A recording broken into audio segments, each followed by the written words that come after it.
Hello and welcome to another episode of Building Call of Duty Minnesota. This is episode 3. We are here with our guest, Annie Scott Riley. She is the VP of Marketing and Creative. Then we have Brett Diamond, as usual, the COO here. And I'm Ashley, aka Midnite. I do all kinds of things and stuff, so it's a good time. We are here today in WeWork, actually. It's kind of our temporary space until we have our headquarters all figured out. And we're having a good time so far. Yeah, we'll be here for the next 3 months until the HQ opens up in January. So we're working hard to get that built, and we've shared a lot of those plans with you, and we'll continue to post updates on the construction. But we're excited to be in WeWork as our temporary home through January. Exactly. And I just want to let Annie say hi here. She is, like I said, the newest, or are you the newest? Because now we have an off-screen editor. So we have 4 people now. We're growing every episode. We're going to have more people. So definitely wanted to have an episode where we feature Annie, kind of talk a little bit about like where you're from, how you fit into this beautiful puzzle that is COD MN, and how it's going so far. So in your like experience, I know it's been probably like an interesting start for you, but how has like the first few weeks here been for you? Gosh, it's been amazing. I mean, obviously working with both of you is wonderful. Sure. But yeah, we've been all over the place. We went out to New York to visit with Gary Vaynerchuk. We went to the Overwatch League grand finals. Did I say it right? Yep. That was perfect. That was perfect. But yeah, we've been traveling, just trying to hire people, figure out our space, figure out kind of everything at the same time. Full sprint. Yeah, full sprint, building the plane while flying it, as they say. Yeah, exactly. But yeah, it's been really good, and I'm excited because I feel like we're making progress all of the time. Like, it's not one of those jobs where you go in and you try to do some work and nothing gets done. It's like we're making so many decisions per day that it feels like a month in normal.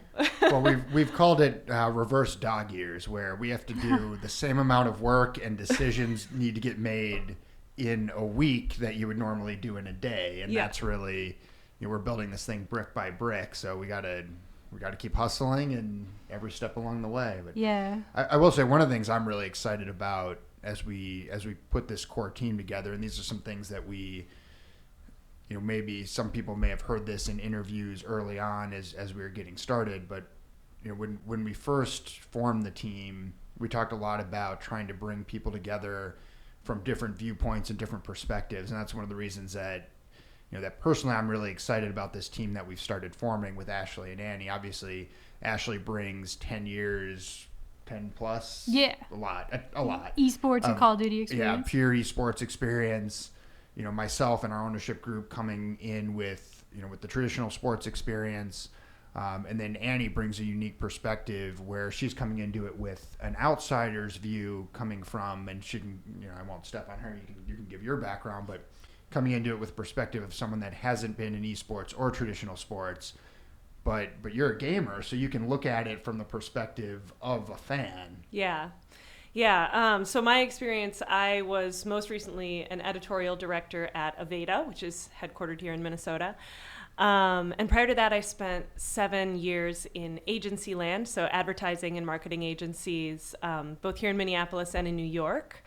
And before that, I was a blogger, actually. So was one of the early bloggers back when they were print publications. I was gonna say that's before the age of like YouTube and everything. So you were like the YouTuber before the YouTube. Well, but it wasn't like me. Yeah, blogging. It was like like journalism. Yeah. Because like I would go to Fashion Week and I would take pictures. Journalism. Is that a thing? It used to be. Okay. It used to be a real thing. It's in the history books. Yeah.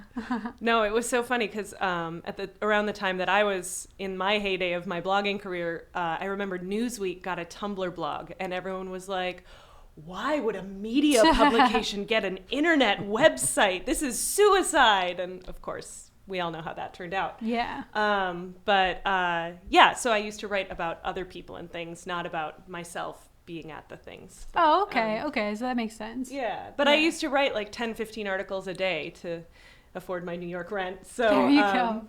with our ownership and the way we've been approaching content, just kind of this volume thing is very familiar to me, and I'm excited. I think we're going to do some really cool stuff. I think so too. And one thing too, that even like with my experience in content creation, like I have like thousands of videos uploaded. Like I'm a like I've kind of been touted as being like a grinder. When I was streaming a lot, I was, very consistent. And I think that like your experience with just getting a lot of content out there and understanding your marketing experience and bringing it into this space, I think it's like just super beneficial, obviously, to have the three of our powers combined, like the Avengers or something. like we all have our specialties, and then we're all able to just, that's why the content has been so regular and so good so far, I think. So we're excited to keep ramping up, obviously. And just keep started. going. Yeah. So Brett mentioned you're a gamer as well. So like what's your game? Right now it's Destiny 2. Okay. So Shadowkeep just dropped. I was going to say, they just came out with something, right? Yeah. No, Shadowkeep's super fun, by the way. So, Nice. if I seem to be unavailable late at night. it's the Destiny 2 grind. Well, that's what I was going to say. I was actually kind of surprised to learn that your game was Destiny, because that's like kind of like a grinder game, right? Like you got to play it pretty often. It's a lot of work. It is. You have to do the raids and like just keep building up your stuff, and it's a lot to do. I know nothing about it. I've never. It's played. really. Yeah. It's definitely like you do these different. Well, you're better at describing it. You do raids and stuff, and you're doing mission. I don't know. Yeah, there's a lot. It's a lot. It would be hard to explain to you in one podcast. Okay, yeah, fair exactly. The glory of Destiny. Well, The Destiny 2 podcast. We'll save that one for a full episode. You guys definitely told me that you do have a game in common, though, and I have no idea what it is. It's called, I have it written down, Gemstone. And so you guys you tell me the story of how you guys figured this out. When we were talking to Annie about taking the job, her and I were meeting, and we stumbled onto the fact that we both, when we were in like junior high / early high school, both played the same old school text-based RPG. So we're gonna date ourselves. Yeah, we're gonna date ourselves a little bit here. Mm-hmm. Yes, text-based. I just want to know if anyone watching this has also heard of this game. Absolutely not. Just kidding. There's probably a few people. Oh God. There's definitely a few people. Yeah, so I would guess maybe 5% of the audience has even heard of it. And it was funny how we even stumbled onto it. I was trying to think of this the other day. Mm-hmm. You were telling a story about how you are a loud typer, which now working day to day, that has borne out in fact. That is true. And I mentioned Decisive. that I said that my typing skills, not that they're the greatest, but really came from a specifically playing this text-based RPG, and all of a sudden it's one. I don't remember which one of us said Gemstone first. Oh, you said it first. Yeah. I was not going to bring that up in a job interview. The rest of the interview was entirely dedicated to Gemstone, and then I think the next conversation, more than half of it was Gemstone, and I think it became clear that our biggest issue with hiring you was the fact that we were just going to talk about Gemstone all day. It was a really, really good game, you guys. So describe to me what it is, because you guys definitely know what it is. And when you're saying text-based, I'm thinking of like, this is going to sound crazy, but I used to have like the TI whatever calculator, and I would play like Snake. I would play a text-based like Grand Theft Auto like game where I was hustling. Like, is it you're typing? It's literally it's crazy. Wait, like you had Grand Theft Auto on your calculator? It was and wasn't. It wasn't called Grand Theft Auto, but I was basically like a drug dealer on my calculator and like selling different things or whatever. If we want, we can cut that out. In a game, in a calculator, right? With the TI-81 calculator, swear. But yeah, so it was like GTA-like activities. I just knew how to type boobless. Like you TI, please sponsor us. Yeah, exactly. It was like some weird thing that I had to plug my calculator into to even get. I actually do. I vaguely remember that. But I remember typing in like sell quantity X for this, and I was like, it was weird. Yep. So wait, you were learning math. Yeah, exactly. I could have been selling carrots for, all I know, but. So Gemstone was similar. Yeah. You would literally type in go west, and your character would go like, it was. No way. I'm not going to get my technical terms right, but it was like almost like a series of chat rooms where I'm sure the back end was much more complicated than that. But okay, I'm in this room we're in now, and then, and there's certain commands that only work go in that through room. door, and now I'm in the hallway, and now I can interact with anybody that's in the hallway. Wow. But like the command library was huge. There was so much stuff you could do. I was like gonna you say. could nudge each other, you could pinch people, you could like Which any was like verb online. you think of. Yeah, it was with other people. So we it could might be have like whisper, played against each other at some point. Yeah. So if we're all in this room in the game, and Ellie, who we didn't introduce before, who's our videographer, I could type whisper to Ellie, cut the part about Ashley dealing drugs on her calculator, and then she could cut the part about Ashley dealing drugs on her calculator. Yeah. And the rest of the chat room wouldn't see that because it was whispered. Yeah. Whoa. Or you could, attack the person. Attack or me, something. the drug dealer. Yes. But mostly you would attack like they had, rats. Yeah, and you could bears. you could fight other players for the most part. So it wasn't you like a were fighting, PvP thing. Not really. It was I a mean, person-versus environment. Yeah, I would say it was at least the levels that I got to, it was discouraged from attacking other players. So if I were to attack and kill Annie's player, then, I think you got further in the game than me, so you probably would have killed me. I don't know. So if Annie were to attack and kill my player, she could be arrested in the game for that, and then like have to pay a lot of the currency to get out, not real money, but the in-game money to get out of quote unquote jail. That's crazy. Yeah. But that was like a hustle. It was mostly PvE, I would say. Yeah. Okay. And yeah, it was a lot of fun though. I was- spent a lot of time playing. I just remember, so at the beginning of Gemstone, and this changed over the course of Gemstone, but it was back in the days when AOL used to charge by the minute. Oh my god! And I Were got you in running your real parents' big trouble. phone bill? That's crazy. So wait, was it like dial up and everything? Oh, yeah. So it was yeah. like you're dialed up. Yep. Your mom can't talk on the phone because Right. you're in there gemstoning or whatever. Yep, And the old school, like the. Can we get that sound, Ellie? Can we get like the Dee, dial up? Oh, yeah. Yeah. Yeah. And like I already had a gaming problem just on like the consoles, and did you? the fact that I was now like costing my parents money was This just not elevated well received. it. Yeah. Well, it's crazy too, and just like side note, but like when you were little, were you just always drawn towards gaming? Because that's what the case was for me. Like the first time I played like a video game or at an arcade, I was like, that's so cool. So anytime we were anywhere that was near an arcade, I wanted to go in there. When I got my first console, the Nintendo, the SNES or whatever, I was like just addicted. Were you drawn to it in the same way, or was it only certain types of games that really got you interested? Yeah. Well, so my first console was also an SNES. Heck and yeah. or no, it would be just the NES. I was gonna say not the S. The SNES came out after. Yeah. Yeah. NES came out. Because we're about the same age. It came out. I was in like kindergarten or first grade when NES came out. Okay. So yes. So like that just old enough to remember playing it. Yeah, exactly. Mm-hmm. No, so my sister and I have an older sister, and we saved our money to buy the NES system. Whoa. And I am 100% sure that my parents had to chip in for that because we both had like like $6. I was gonna say you guys like took That's like even young for allowances. Yeah. and- Yeah. take Yeah. 4 months to get $12. Yeah. Yeah. Well, I remember I got a $2 a week allowance when I was like a little kid, and I would save it up so I could buy 2 Nintendo games a year because they were about $50. Oh, so, wow.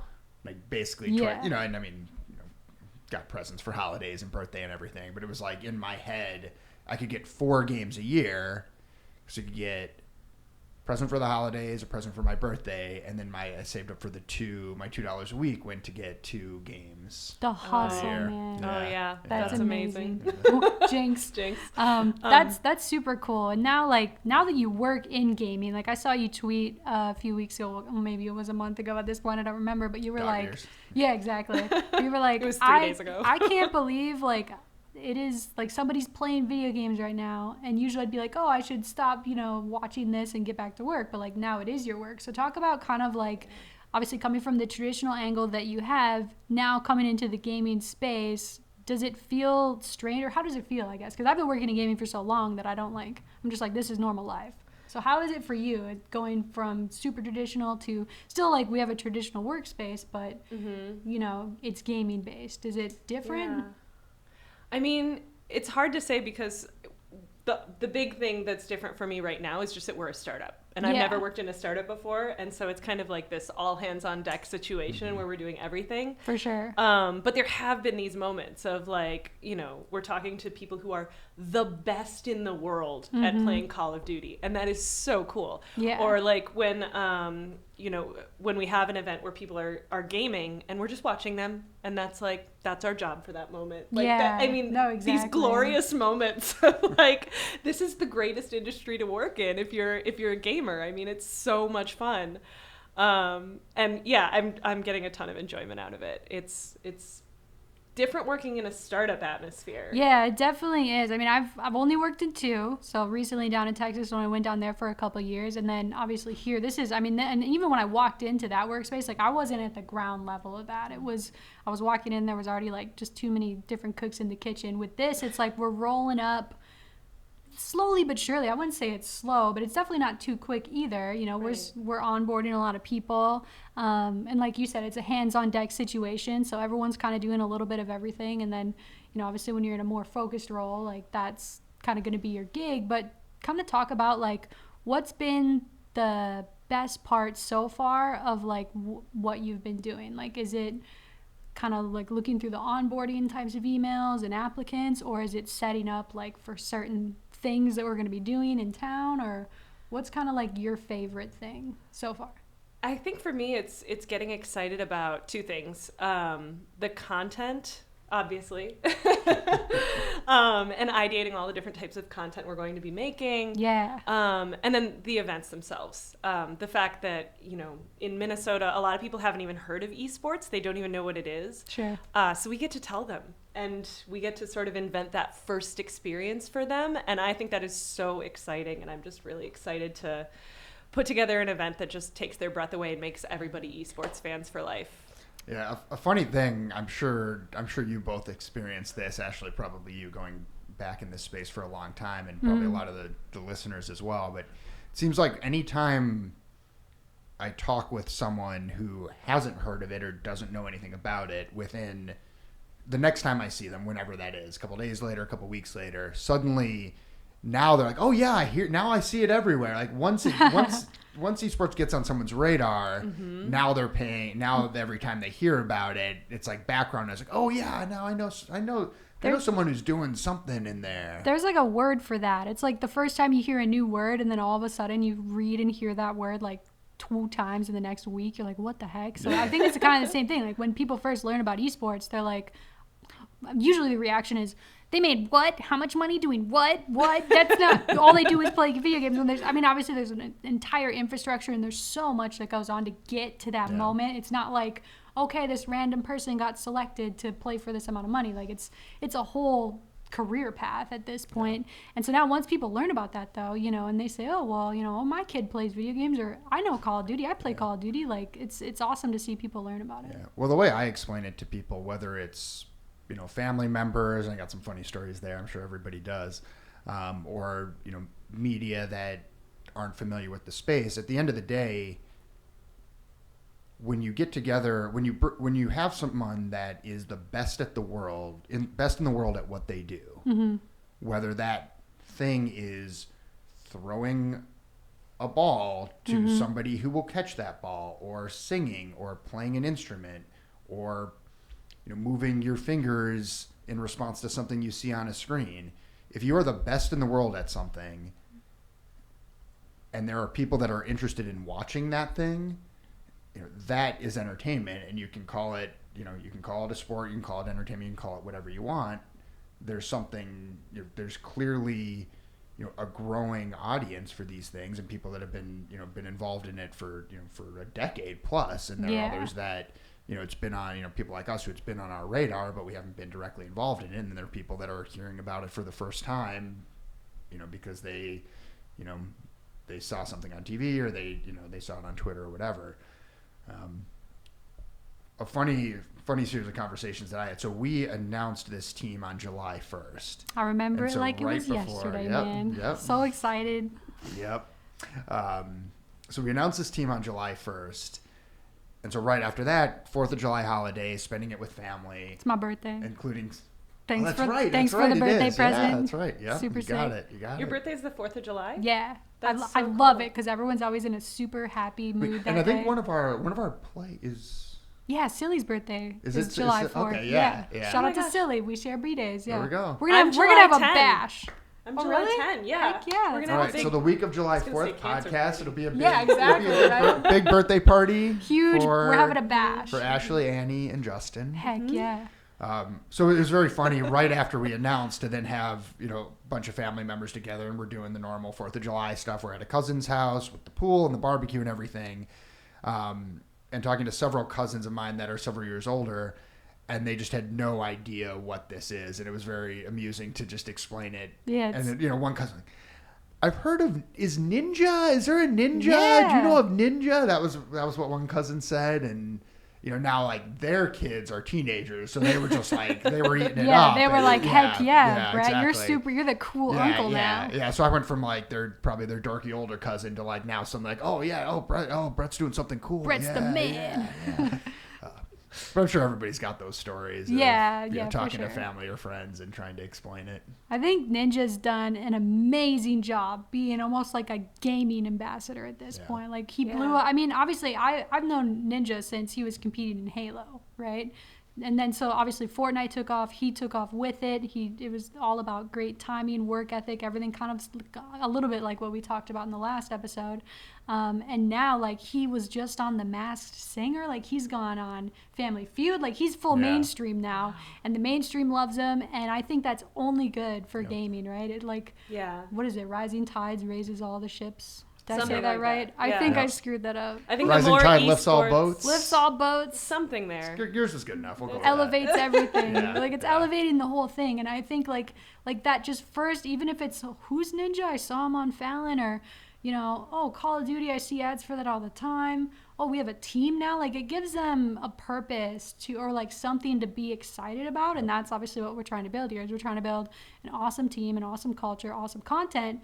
Obviously, we want to produce dubs, right? We want to get wins, which is most important. But I think even just like letting people have an event to go to that's fun, or bring their teenager because they love Call of Duty. Like it's almost like a family thing, and that's kind of the direction it's headed in with this new franchising system. Is like having localized events is cool. Yeah, and that's where, obviously we're big believers in the franchise model. We wouldn't, Yeah. as an ownership group and us personally wouldn't be here if we weren't.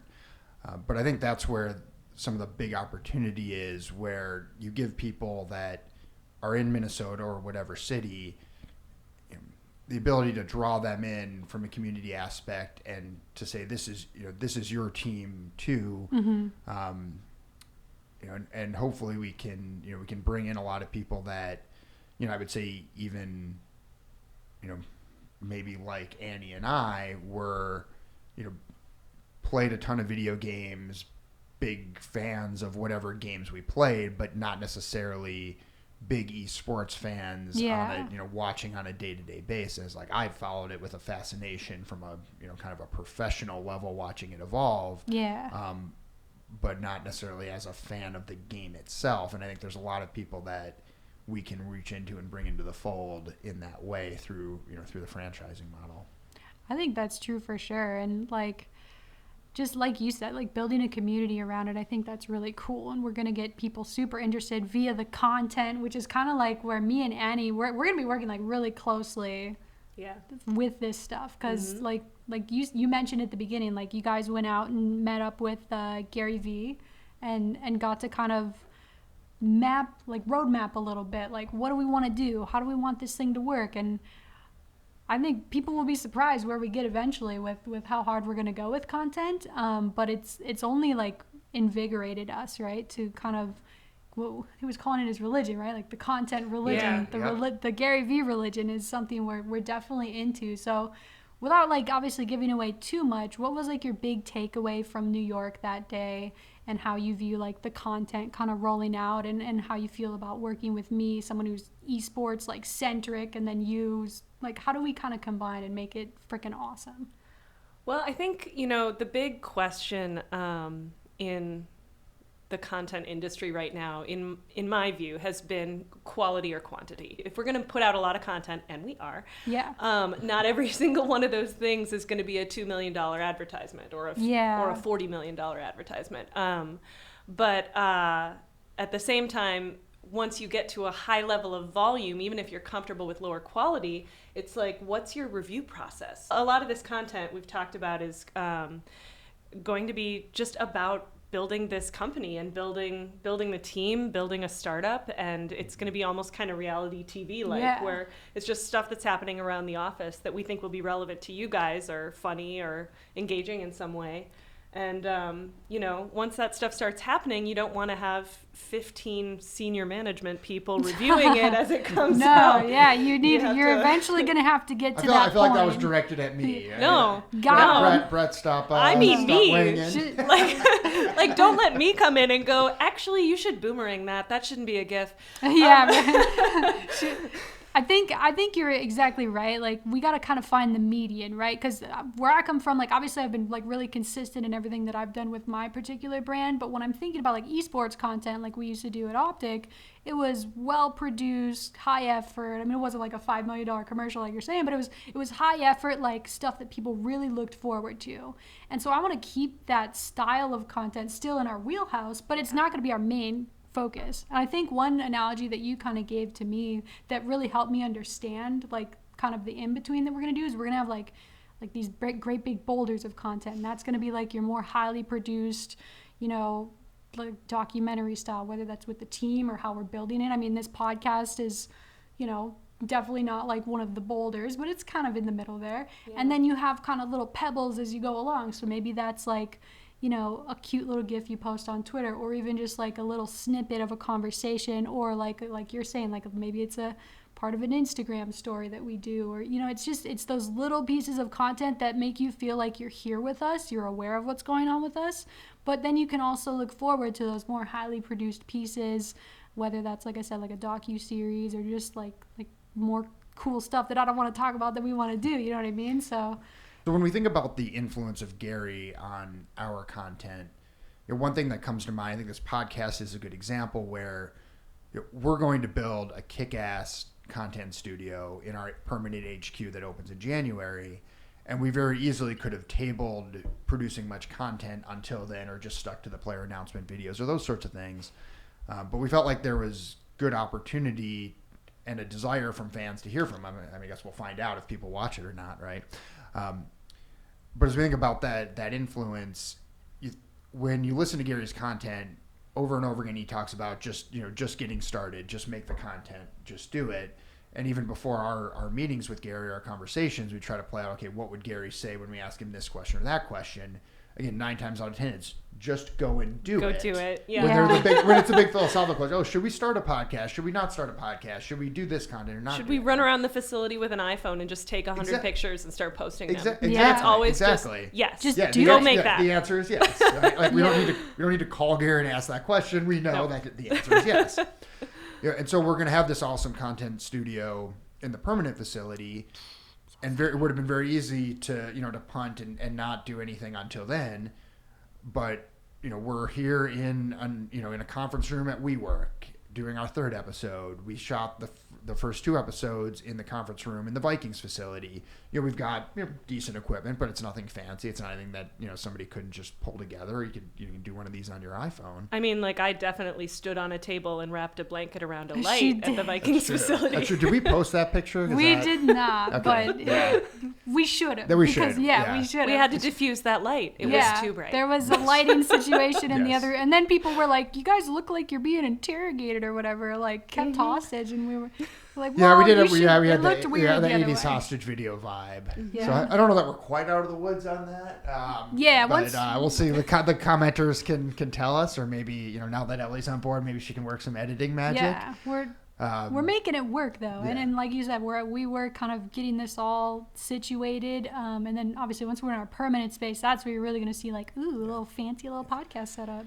And really, at the end of the day, we want to think about it through the lens of what would we want if we were fans, or what do we know fans want from reading the comments. And that was one thing that even when we were just getting started, before we even brought Ashley on board, I don't have a social media background the way you two do. Throughout my career, I've been on the periphery of content and obviously know the importance of it.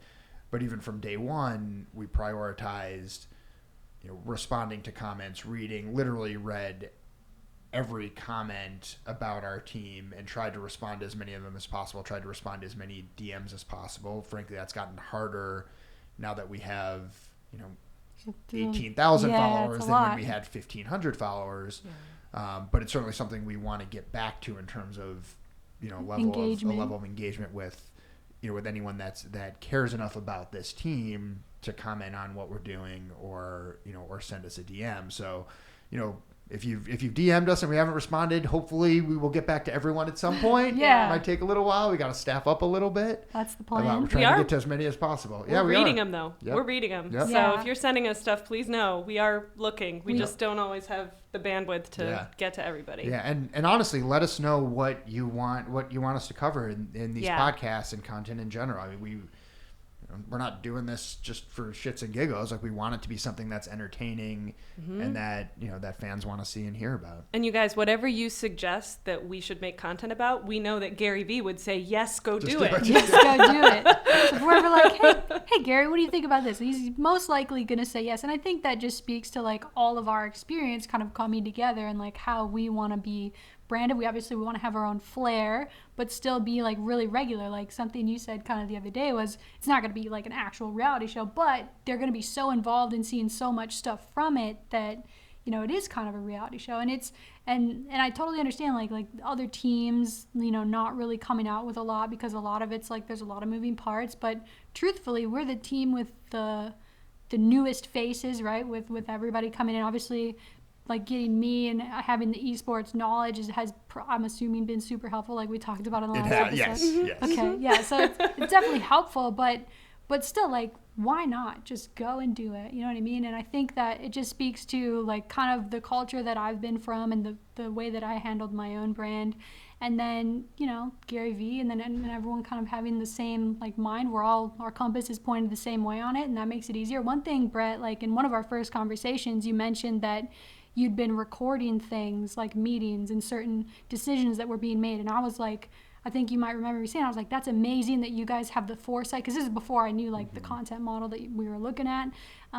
Just knowing that you guys had the foresight and the want to be able to do that, I was like, this is like my vibe. Like these guys are like where I want to be. Yeah. There's some fun bits that we'll be able to share eventually.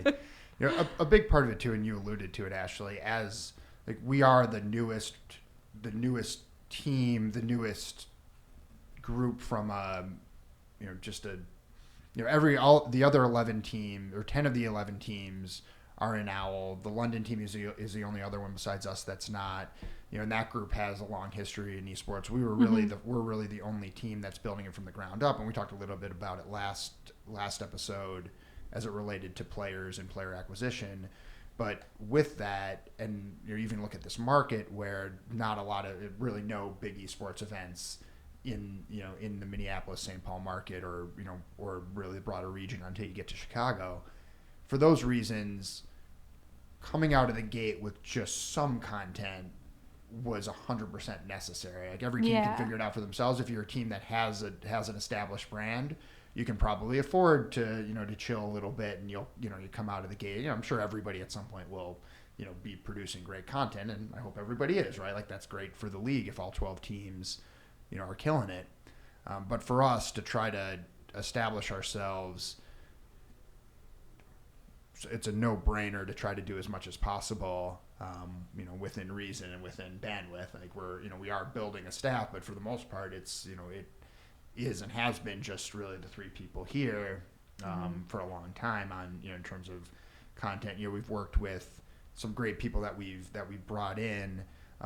Eric Olson, a local esports videographer. He did an awesome job on the first player announcement video. And then for the second one, the Alex announcement, this will probably be fun for people to hear. For the Alex announcement, we found a videographer in the UK who could work with him, and Annie and Ashley worked together on the script and kind of laid some of it out. But then she, Lucy, I'm blanking on her Yep, last McMullen. name. McMullen. Lucy I was going to say McMullen. McMillan, but I knew Yep. that wasn't right.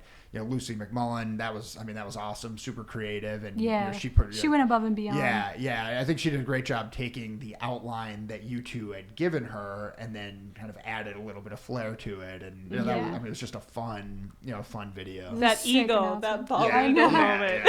That was funny. That had us all laughing. That was something we probably wouldn't have put in because we're Right. from America. Yeah, but like- when you're looking at it from the UK lens. Exactly. Like you don't Yeah. think of that as an American, Yeah, but from the exactly. outside you go, yeah, like American stuff. Yeah, exactly. And look, I mean, we could have very easily said, you know what, we don't need to do a video. It's from the UK. We'll get them to Minnesota eventually and shoot something. But it was, I think it shows the hustle of this group and the Like, let's content get it done. mindset to say, like, look, we'll find, and it wasn't rocket science. Like, and actually Gary's team, Tyler Schmidt, helped us connect with Lucy. But, they're videographers in the UK. It wouldn't be that hard to find somebody We could good have just who like, could, even if who we could got do desperate, we something. tweeted out, who's the best London exactly. videographer? Yeah, that would've been- Show that us would've your been cool. reels. Let's go. Yeah. Like, you know what I mean? Like, Yeah. there's avenues that you can go down to get stuff done, and we're kind of like proving that here at the beginning. Like I said, like not every single video is gonna have that super high production value when you're kind of like she mentioned, building the plane as you're flying it, but it's important to us to do that, and so far it's like reflected positively in the comments, and everybody seems to be, really excited that they're kind of along the journey with us. So it's been really cool. Yeah. Annie, can you talk a little bit about some of the brands that you worked with throughout your career in your past lives in agency world? Sure. Let's see. I worked on, well, obviously Aveda is where I just came from. So shampoo. A little different from the gaming industry, but I love also shampoo. applicable. I mean, Yeah, we all use it. Yeah, we love it. So What's fun about that is, sorry. No, I was just I'll say when I saw that on your resume, I wasn't looking at what the product was. I just looked and said that's a brand that tells a story. Yes. Yeah. Right. And what we were looking for with this role, as we've talked about it, was that storyteller in chief. Right. Mm-hmm. And so as soon as I saw editorial director from Aveda, like that, it was like the light bulb went off and said, this is someone that can help us tell that story. And whether the brand was shampoo or dog food or any type of brand where you can tell just instinctively that the storytelling is a key part of what they're doing, chance to bring someone on board with that experience was huge. Yeah. Oh, thank you. But yeah, and I don't want to speak for Aveda too much since obviously I don't work there anymore. But the storytelling thing there is so important because you're trying to get people to understand that this stuff smells really good. And and of course that it's all natural. There are actually so many stories to tell about Aveda products in terms of like where the ingredients come from, why they work, and all these different things, that it's kind of like just trying to focus and just choose what you're going to talk about and create a storyline that people can follow and understand. Yeah, no, that's awesome. So one of the brands I worked with before I joined you guys back in my agency days was Subaru, which was a lot of fun. They have an incredible presence in social media, do a lot of fun stuff with dogs. That's awesome. Speaking of dogs, also US Bank, if you guys remember that, the Power of Possible ad where the little dog is running around and then the dog gets to like go have a house in the country and be happy. Yeah. Wait, I started out in like an apartment. Yeah. Right, yeah. Yeah. I think I saw that was that like a 2016? I remember it because it was right around the time that I moved to Minnesota from New York. Okay. So as you know, having also So that moved was how you to felt. Minnesota, it was like, it was. You were like, I am that dog. Yes, I am that dog. Yeah, it's like a New York apartment, one bedroom New York apartment about the size of this room, and now suddenly, there's all this space. There's like 3 bedrooms and 2 floors. It's amazing. I was on the social media team, so I would, take that TV ad and then figure out how we would spread that throughout social media. And we ended up like putting some captions on it and stuff like that to help kind of bring people in when you didn't have that big, beautiful soundtrack to make awesome. you feel the feelings. Yeah, that was good. I legitimately remember that. That was a good one. Yeah.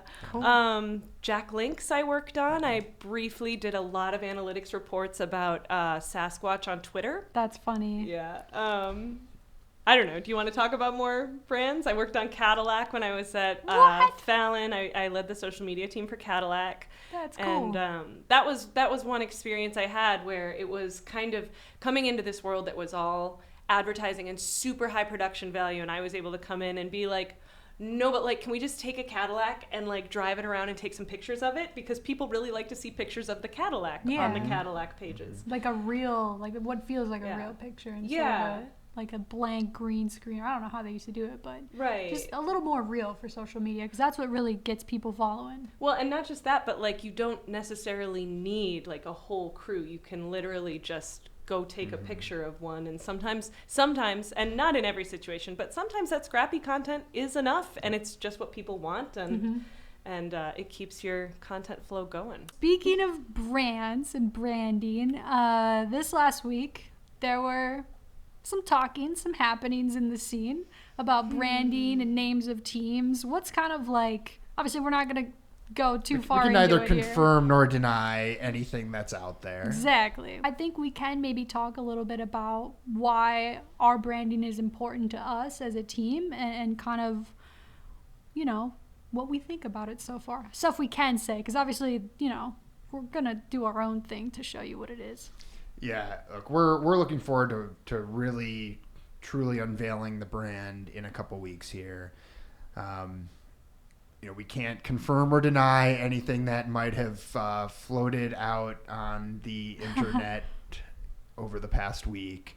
But I don't mind sharing some of what our thinking has been going through the process, and, you know, where we started with some things, and, you know, where we're going. You know, when we first started, and, you know, some of these things we've talked about in other contexts, but when we first started, you know, we wanted to create a brand that, you know, that really accomplished probably, you know, a few things. One, something that would resonate with people in Minnesota, and that had some sort of a tie to this community and to people that live here. Two, we wanted something that, you know, obviously, you know, common ownership with the Vikings. There's an influence there. You know, we've talked about purple in the color palette. Wanted a name and branding that had, you know, had ties to the Vikings, but wasn't so in your face that you know, couldn't be a fan of this team if you're not a Vikings fan. Yeah, we definitely didn't want to go like Vikings gaming or whatever. Yeah, exactly. But I think most importantly, as we started thinking about specific names, the balance we tried to strike was we wanted a name that was unique and that wasn't a name that you would find in any of the traditional sports, right? Not a name that could be an NHL team or an NFL team or, you know, baseball, a middle school team. Yeah, like a high school mascot. We want our own vibe. Exactly. But at the same time, didn't want to try to get too cute with it and try to create the next Optic or the next 100 Thieves. You can't make up these, you know, iconic names that, you know, that have been a part of esports for a long time. And so in our name, and again, not confirming or denying anything that's out there, but, you know, we tried to strike that balance, and frankly, I think we did strike that balance, but you know what? The fans get to decide that for themselves when we roll it out. And it was very interesting watching, you know, as that news got out there, and those rumors started circulating, watching, you know, fans speculate on what names were real, what names weren't. Yeah, exactly. You know, and what different names meant, and, you know, watching people try to Google to figure some things out. So that was kind of fun to watch from a distance. Obviously, in a perfect world, you're rolling your brand out and telling your own story. Yeah. But you can't control everything.